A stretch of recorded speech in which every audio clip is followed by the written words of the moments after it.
Lesson 2, take control of your cravings and your vices. One thing that we get accustomed to just over time, and especially as you get older, it's a lot of years of playing around with junk foods and heavy foods that satiate you and make you feel good, but don't make you look good. And they don't really make you feel great, but you're satiated and you got that nice full belly feeling. And I get it, man. I like junk food. I like sweets big time. However, they're not our friend at all. And as you get older, you really will get a lot of joint issues with sugar, not to mention obesity and problems like that. And there's alcohol, there's a lot of things that create this. So you think about it, if you're drinking a lot and you're eating these type of foods and you're playing with these type of foods, you got a whole lot of that going in, not a lot of stuff that's going to keep you healthy going in. So we just want to have a thing that I like to call the 80-20 rule. Okay. If you eat 80% of your diet clean, you're eating vegetables and you're eating clean proteins and you're getting clean carbs in, and you're working out and you're doing your thing. And then 20% of the time, you have a glass of wine, you have a slice of pecan pie. You know what I mean? Like it doesn't have to be so much that that people have done, especially if you did that to gain weight. If you put all your weight on eating that way, isn't it kind of obvious that you can't go back to eating that way unless you want to go back to the way you were? So the 80-20 rule is what I use. I basically eat the majority of my meals just like I was competing or dieting for a contest. I'll add a little more carbs to it, but I basically eat the same way. And I like sweets, so I eat most of my meals the way I'm supposed to, so I can have my little, slice of pie, my sherbet, whatever it is I want to have. And this is a great way to maintain your weight, maintain your energy, maintain your look, but don't feel like you're being deprived and you're being tortured, as some people call it.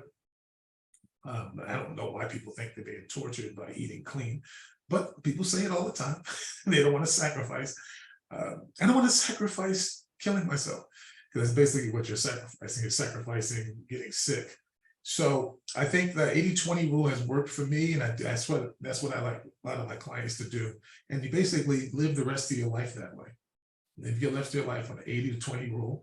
And as you get a little older, maybe 85-15, because as you get older, it gets even harder, in your 70s to keep your body fat down. So the 80-20 rule, I believe, is a great rule to go with. And I think you'll be happy with that going forward. Monitor your metrics when you eat portion sizes. Stick to the same portion sizes that you got when I started with you. Stick to the same portion sizes that got you there, okay? When I eat usually the same amount of food every time.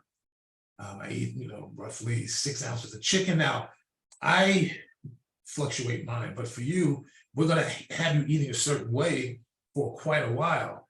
You just keep it going. Just keep the same numbers. When you go to the restaurant, eat the same amount of chicken, the same amount of fish, whatever it is you eat the same amounts. Because usually if you eat over, you're going to feel a little full because your stomach will shrink to the size of the amount of food that it's used to consuming. So you really don't overeat as much. I never overeat. And if I do, I feel horrible. So, and I don't feel horrible mentally. My stomach feels bad. I feel heavy and I feel bloated. So I never really overeat for that reason. I don't like feeling that way. Some people actually do, and that's a scary thing. But you can also get that feeling with vegetables. So you can eat and eat as many vegetables as you want to your bloated. But you don't want to do that with foods like sugar, food like carbs and potatoes and rice and bread, because you're going to gain weight from that, okay? So continue to monitor your metrics. Don't go away from doing that just because your weight is where you want it to be, because your weight is only there because you've been monitoring it, okay? And then make dietary choices based off the time of day. If you're hanging out with your friends and you're kicking it and you're partying and you're ripping and you're running, eat a good meal before you go do that. It'll give you energy and you go have a good time. But once the night is over, this whole Waffle House run after the club, man, you want to put some weight on? Keep doing that. Okay. You can go to the place, but don't eat pancakes and waffles and all this crazy stuff. You better eat a salad. Just put something in your stomach light, because you're getting ready to go to bed. And you don't want to go to bed with all that on your stomach. Trust me. I know a lot of times when you drink, people, they want to soak some of that alcohol up, but that's not reality. I mean, that doesn't happen.